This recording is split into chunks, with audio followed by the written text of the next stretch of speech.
বিসমিল্লাহির রহমানির রহিম। আসসালামু আলাইকুম। আমাদের বন্ধ মিডিয়ার মাধ্যমে আরেকটি শুভ বিবাহের কাজ সম্পন্ন করা হয় রোজ শুক্রবার 17 জানুয়ারি সন্ধ্যা 7:30 সময় মমতাজ মহল কমিটি সেন্টারের মাধ্যমে বিবাহ সম্পন্ন করা হয়েছে। ছেলের নাম হলো সাইফুল কবির, গুলশান 2 নম্বরে সফটওয়্যার ইঞ্জিনিয়ার। মেয়ের নাম Saima Akter, engineer, computer engineer মেয়ে। বাসা হলো গাজীপুর পুবাই। এই দুইটা ফ্যামিলি হয়তো আমরা 2 মাসের মধ্যে অনেকগুলো দেখাইছি। দেখার পরে ইনশাল্লাহ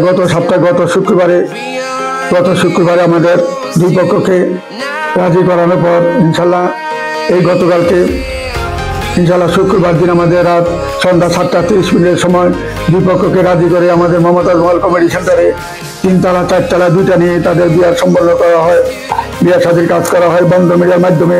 তারপরে আরেকটি বিবাহের কথা বলেছি নবাবকাচ্ছিতে 2য় তলা, যেটা আমাদের 13 নম্বর সেক্টরে। ওইটাও ছেলে মেয়ের বাসা উত্তরাতেই। 10 নম্বর সেক্টরে মেয়ের বাসা, ছেলের বাসা হলো 9 নম্বর সেক্টর, আমাদের অফিসের পাশেই বাসা। এই দুইটা বিয়ের কাজকে গতকালকে আমাদের সম্পন্ন করা হয়েছে বন্ধ মিডিয়ার মাধ্যমে। এই বলে আমি আর কিছু বলতে চাই না। আসসালামু আলাইকুম ওয়া রাহমাতুল্লাহ।